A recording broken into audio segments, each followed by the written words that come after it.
دیکھ بچے کو ذرا بالغ نظر، اپنی اصلیت سے ہے جو بے خبر، فرق قرب و بات سے واقف کہاں، چاہتا ہے چاند کی پکڑے انا، ہوش رکھتا ہے ابھی ماں کے سوا، گریا کا یا دودھ کا یا نیند کا، زیر و بم سے کان ہے نا آشنا، نغمہ اس کو شور ہے زنجیر کا، پیش پا افکار کا دل دادا ہے، گفتگو میں بھی نہایت سادہ ہے،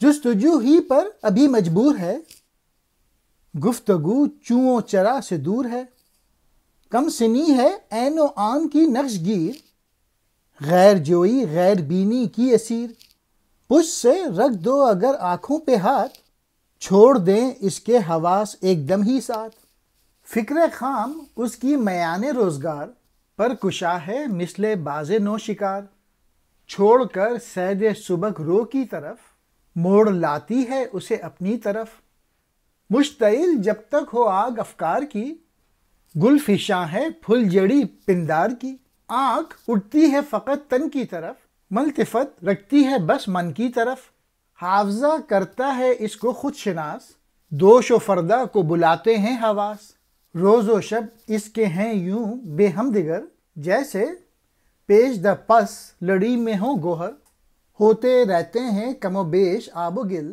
میں وہی ہوں سوچتا رہتا ہے دل، ہے یہی فکر من آغاز حیات، نغمہ بیداری ساز حیات۔ میسج اس موضوع کا یہ ہے کہ خودی کا احساس پیدا کریں۔ خودی کا مینس اپنی صلاحیتیں جو اللہ تعالیٰ نے دی ہیں ان کو استعمال کریں، ان کو یوز کریں، ان کو ڈیولپ کریں۔ اقبال کہہ رہے ہیں تو نے کسی بچے کو دیکھا ہے، وہ اپنی حقیقت سے بے خبر ہوتا ہے، وہ کچھ اس طرح دور اور نزدیک کے فاصلوں سے بے خبر ہوتا ہے کہ چاہتا ہے چاند کو اپنی گرفت میں لے لے۔ وہ بچہ اپنی اماں کے سوا سب سے ناواقف ہوتا ہے، اس کا کام بس روتے رہنا، دودھ پینا ہے یا پھر نیند میں مست رہنا ہے۔ اس کے کان میں اونچی یا نیچی آواز کا کوئی اثر نہیں ہوتا، اور جو زنجیر پڑی ہوتی ہے دروازے پہ بس وہی اس کا نغمہ ہوتا ہے کہ اگر کوئی کھڑکھڑائیں تو پھر وہ اس سے بہلتا ہے۔ وہ اس کے خیالات ابھی سادہ ہوتے ہیں اور ہر طرح کی آلودگی سے پاک ہیں، جبکہ اس کی باتیں موتی کی طرح پاکیزہ ہوتی ہیں۔ تجسس اس میں بہت ہوتا ہے اور یہی اس کا سرمایہ ہے۔ اس کی باتیں کچھ اس قسم کی ہوتی ہیں، کیوں، کس طرح، کب اور کہاں۔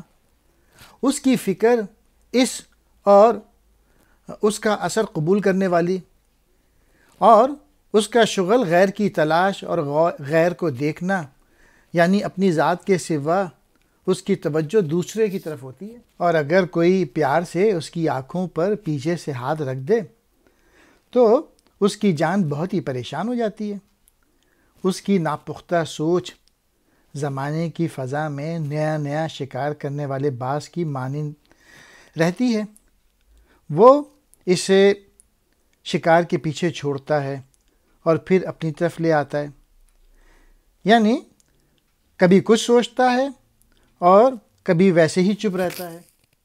اس بچے کی سوچ کی آتش گری سے اس کے خیالات پھلجھڑی کے پھول برسانے لگتے ہیں، اور اس کی پرکشش آنکھیں اس کو اپنی ذات پر پڑتی ہیں اور وہ اپنے سینے میں ہاتھ رکھ کے میں کہنے لگتا ہے۔